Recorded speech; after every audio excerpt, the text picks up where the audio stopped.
Falmeradantsika rehetra amin'ny anaran'ny Tompo Jesosy ry havako, nahatratra ity andro anio ity indray, hivavaka isika. Andriamanitro rainay amin'ny alalan'i Jesosy Kristy zokonay ianao, le Andriamanitra miavaka, le Andriamanitra tonga olombelona tao amin'ny Jesosy Kristy, lay tonga hamonjy, lay tsy mba nanota, tsy nanan-keloka, kanefa nanaiky isolvona izao tontolo izao tamin'ny alalan'ny hazo fijaliana. Dia rainay sy ankalazainay ary isaoranay ny fitiavanao Andriamanitra. Ary amin'ity andro anio ity dia mbola manaiky ianao Andriamanitro tonga teny, hitoetra ty anatinay, honina ty anatinay, hitaridalana anay. Ko aseho ny herinao lehibe arak'izay hita ao amin'ny soratra masina izay mpitaridalana anay. Amin'ny anaranao Jesosy Kristy Tompo, nanaovanay sy angatanay izany vavaka izany. Amen. Ny mofinaina voalahatra ho antsika ry havako amin'ity andro anio ity dia ny bokin'ny Hebreo 5, ny 17 hatramin'ny 1:20. Hebreo 5, 17 hatramin'ny 10. Vakiko amin'ny anaran'ny Tompo. Tamin'ny andron'ny nofony, raha nanao fivavahana sy fangatahana, nomban'ny fitarainana mafy sy ny ranomasobe, tamin'izay nahavonjy azy tamin'ny fahafatesana izy, sady voahaino noho ny fahatahorany an'Andriamanitra, dia nianatra fanarahana tamin'izay fahoriana nentina izy, na dia zanaka azy. Ary rehefa natao tanteraka izy, dia tonga loharano famonjena mandrakizay ho an'izay rehetra manaraka azy. Fanotonon'Andriamanitra hoe mpisorona be araka ny fanaon'ny Melkizedeka. Ray masino, manamasinana amin'ny fahamarinana, ny teninao no fahamarinana. Amen. Ry havako malala, ho ampitomboana ao aminareo ny fahasoavana sy ny fiadanana ary ny fahalalana tsara an'Andriamanitra raitsika. Amen. Ny mampiavaka ny bokin'ny Hebreo dia izy miresaka misimisy kokoa ny amin'ny momba ny testameta taloha. Ao anatin'izany ny firesahana tsy kely fa betsaka ny momba ny fisoronana. Ampitahina mandrakariva ny zava-misy any amin'ny tontolo ny fanekena taloha sy ny fanekena vaovao. Ary izany indrindra no hitantsika eto amin'ity mofinainantsika ity, ohatra dia ny fampitahana any Jesosy Kristy sy ny mpisorona be. Ambara ao anatin'izao soratra masina izao fa mihoatra lavitra noho ny mpisorona be, mihoatra lavitra noho ny fisoronan'ny fanekena taloha, ny fisoronan'ny Kristy izay natao teo amin'ny hazo fijaliana. Ary izay raha teo no maneho ny maizy azy any Kristy. Raha andinika ity soratra masina ity ary sika ry havako, dia andeha ho jerentsika izay maizy azy any Jesosy Kristy. Izay maizy azy any Jesosy Kristy voalohany, nanana fiainam-bavaka matanjaka. Izay maizy azy any Jesosy Kristy dia nanana fiainam-bavaka matanjaka. Hoy ny ambarany 17 amin'ny Baiboly mahazatra antsika manao hoe, tamin'ny andron'ny nofony, raha nanao fivavahana sy fangatahana nomban'ny fitarainana mafy sy ny ranomasobe tamin'izay nahavonjy azy tamin'ny fahafatesana izy, sady voahaino noho ny fatahorany an'Andriamanitra. Somary mazava kokoa ny fanazavana ny dika teny ombonana eto Madagasikara. Izany 17 izany dia hoy izy: Jesosy fahavelony tento an-tany dia nanolotra fivavahana sy fitalaona no mba mpitarainana mafy sy ranomasobe tamin'Andriamanitra, izay afa namonjy azy tsy hiara-ny fahafatesana, ary dia nohenon'Andriamanitra izy ka afaka tamin'ny tahotra ny ho faty. Ny dikateny katolika manampy antsika fanakarana ny tenin'Andriamanitra. De hoy voalazana tamin'ny andron'ny nofony no ny nanolotra fivavahana sy fifonana nomba mpitarainana mafy sy ranomasy be tamin'ilay nahavonjy azy tamin'ny fahafatesana izy, de noenony no ny fahatahorany an'Andriamanitra. Miariary avako amin'ireo dika teny telo ireo fa tonga olombelona vatana nofo amandra Jesosy Kristy, niaritra, ny sedra, ny fahoriana, ny mpahazo ny tany, ny mpahazo ny velona rehetra izy. Eny, mihoatra noho izany aza. Ny farafahoriana izay nozakainy de ny fiatrehany ny azo fijaliana izay tsy nizoran'ireo mpisorona marobe rehetra akory. Teo anatrehan'izany indrindra dia ny fananana ny fiainam-bavaka matanjaka no nentin'i Jesosy Kristy nisedrana ny lalan'ny azo fijaliana, fivavahana, fangatahana, fitalaona, fitarainana mafy tamin'ny ranomasy be, hoy ny voalaza eo amin'ny 7. Hitatsika sy henontsika ohatra ny antsoantson'ny tompo naveriny ombeny natao Getsemane zany, eny mandra-pahatonga azy teny ambony azo fijaliana, de ny antsoantso manao hoe raiko raha azo atao de sory amiko ity kapoaka ity. Andriamanitro, Andriamanitro, nahoana ny tena fohy ahy ianao, hoy izy. Hitatsika, henontsika arak'izany fa ny fianteherana sy fiankinana tamin'Andriamanitra ray tamin'ireo lalan-tsarotra nizorany ireriany no lala tokana hazakana ny fahoriana sy ny fizaham-toetra marary sy mpahazo antsika olombelona. Eo anatrehan'ny toe-javatra mpahazo izao tontolo izao, banjino Jesosy Kristy, Jesosy lay tia vavaka, lay hany hazakatsika ny fahoriana sy fizaham-toetra marary mpahazo ny olombelona. Eo anatrehan'izao toe-javatra mahazo izao tontolo izao, antsona isika fiangonana, antsona isika mpino, banjino Jesosy lay tia vavaka, lay Jesosy ny manana fiainam-bavaka matanjaka, i Jesosy lay mpivavaka matanjaka, i Jesosy lay sady afaka mivavaka ho anao eo an-tanakavanany ray, no afaka ianteherany ny vavaka zay ataonao ihany koa. Koa ataovy matanjaka riavako ny fananana fiainam-bavaka, hamafiso ny fifandraisana amin'Andriamanitra ray, fa izany no ampahery, hanala ny tahotra, ame anao ny fahasahiana hiatrehana ny adiny fiainana eto an-tany. Jesosy Kristy nanana fiainam-bavaka natonga azy ho sahy hisedra ny azo fijaliana. Fa ny zavatra faharoa ry avako malala izay hitatsika amin'ity soratra masina Hebreo 5 ity, izay ambarany 15 indray, de ny hoe ny maha izy azy an Jesosy Kristy de noho izy zanaky ny fankatoavana. Hoy ny voalaza, de nianatra fanarahana tamin'izay fahoriana nentiny izy na de zanaka aza. Hoy ny voalaza ny dika teny ombolana indray manao hoe na de zanak'Andriamanitra aza izy de nianatra nanoa tamin'ny fijaliana ny aretana. Dika teny katolika manao hoe de nianatra ny fanekena tamin'ny fahoriana ny aretana na de zanaka aza.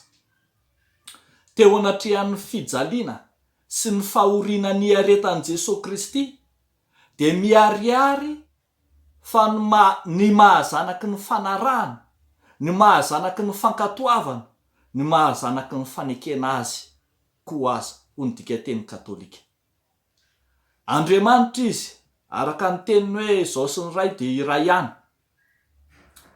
Ary tamin'izany de nasehony mandrakariva fa miombona planina sy drafim-pamonjena ho an'izao tontolo izao amin'ny ray izy.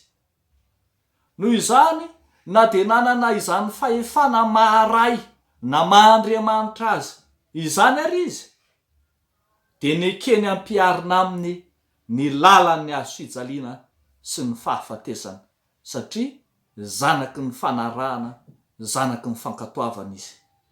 Tsy mba manao tahaka an'ireo anjely lavo na isatana izay nikomy tamin'Andriamanitra ka nangalatra ny fahefan'Andriamanitra, fa naneho kosa ny fankatoavana hatramin'ny ora farany nialany teo ambonin'ny tany,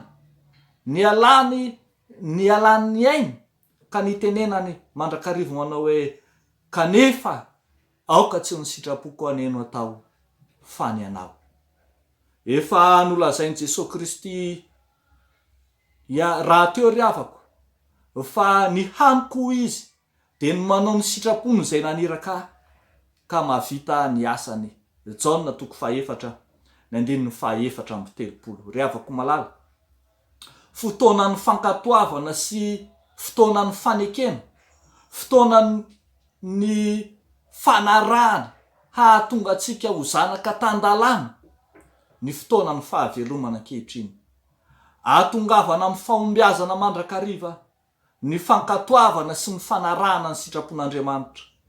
Ho tsapantsika mandrakariva fa ny lalana nataon'Andriamanitra eo amin'lohantsika, na dia toa lalana sarotra aza, na dia toa lalana hisedrana fahoriana aza, dia lalana hafantarana sy hatarafana ny mahazanaky ny fanarahana antsika izany.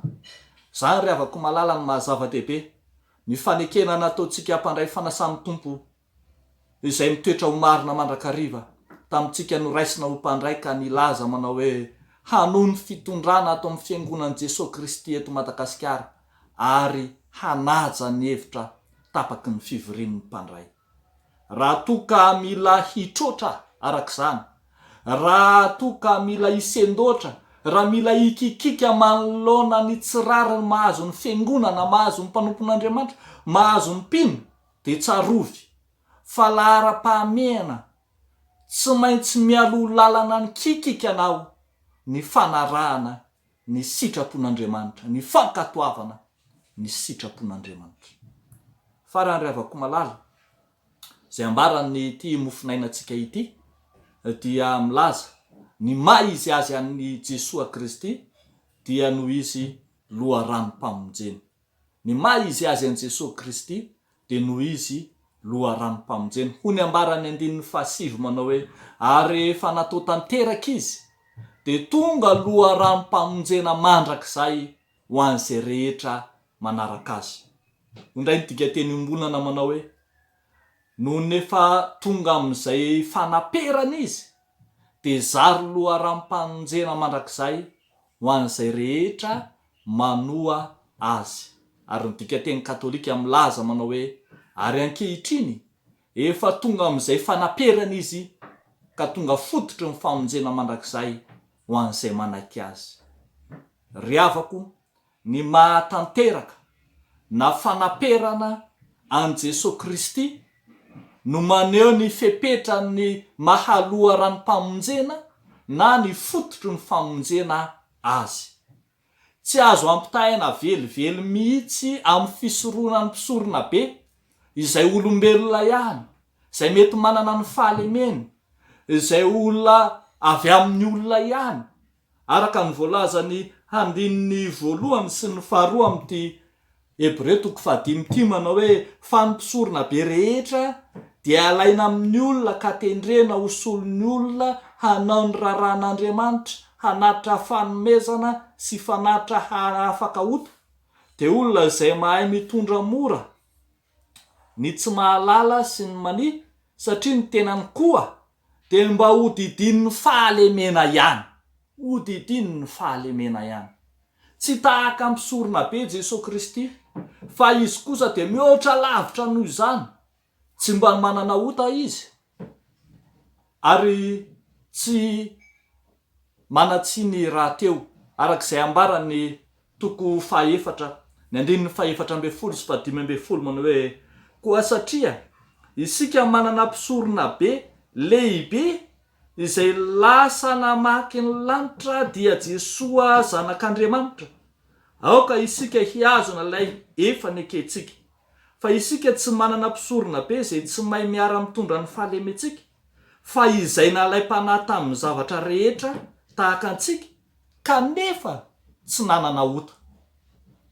Arak'izany tsy manam-pahalemena, tsy misy tsiny. Eny ho ny voalaza ny Isaiamana hoe na de tsy nanao ratsy aza sady tsy nisy fitaka teo am-bavany. Izany mahatanteraka azy zany mahatonga azo loharano sy fototro ny famonjena ho amin'izao tontolo izao. Izy ny famonjena antsika ary ao aminy ny mpino ny migoka ny famonjena mba hanafaka ny etaeta ny mila vonjy. Arak'izany ambara ry havako fa amin'ny anaran'i Jesosy Kristy irery ihany no andolian'ny lohalika rehetra any an-danitra sy ety an-tany sy aneken'ny lela rehetra fa Jesosy Kristy no tompo ho voninahitr'Andriamanitra ray. Filipianina 2:1-11. Ary zay rehetra miantso ny anaran'ny tompo raha teo no ho vonjena ho ny Romanina 10:17. Noho izany ry havana malala, ambara ary fa i Jesosy Kristy irery ihany no famonjena ho antsika. Ny anarany irery ihany no amonjena antsika. Io no mpisorona be tsy manana ota hany afaka amonjy ny fanahintsika. Araka ny voasoratra hoe izao ny lalana sy fahamarinana ary fiainana. Tsy misy olona makany amin'ny ray ho Jesosy afa-tsy amin'ny anarako. Jaona 2:20-5. De mbola no amafisin'ny Petera zany tamin'ny toroteniny eo amin'ny asan'ny apôstôly 2:4-5 manao hoe ary tsy misy famonjena amin'ny hafa fa tsy misy anarana hafa ambany lanitra nomenany olona izay azona famonjena. Ry havako malala, amin'ny anaran'i Jesosy Kristy irery ihany no hahazoantsika manovo ny loharano famonjena ho antsika. Izy lay marina, izy lay tsy manatsiny, izy lay tsy nanota irery ihany no afaka hamonjy sy hanafaka antsika amin'ny fahotana. Ho famaranana ry havako de aoka ho tsaroantsika fa miavaka Jesosy Kristy. Miavaka lavitra noho ny mpaminany, noho ny anjely, noho ny mpisorona be sy izay rehetra manana anjara amin'ny fanompona ny raisiny izy. Tsy mpanompo fotsiny arak'izany io Jesosy Kristy io, fa Andriamanitra mihitsy io. Koa nanolotra ny momba ny tenany rehetra, ny tenany manontolo hamonjena ny hafa, hamonjena izao tontolo izao. Eno koa ry havako, tian'io Jesosy Kristy io ho vonjena koa ianao, koa maneke azy tahaka ny aneken'ny sitrapony ray hatanteraka ny famonjena izao tontolo izao. Deo n'Andriamanitra irery ihany ny voninahitra. Amen. Hivavaka isika ry havako.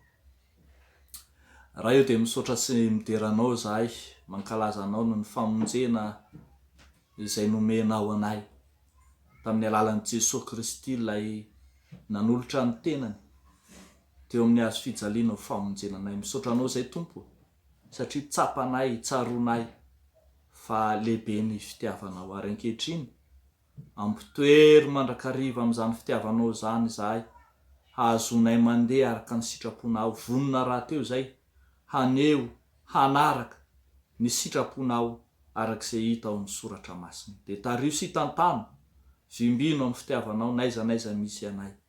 Amin'ny anaran'i Jesosy Kristy Tomponay, nanaovanay sy angatahanay izany vavaka izany.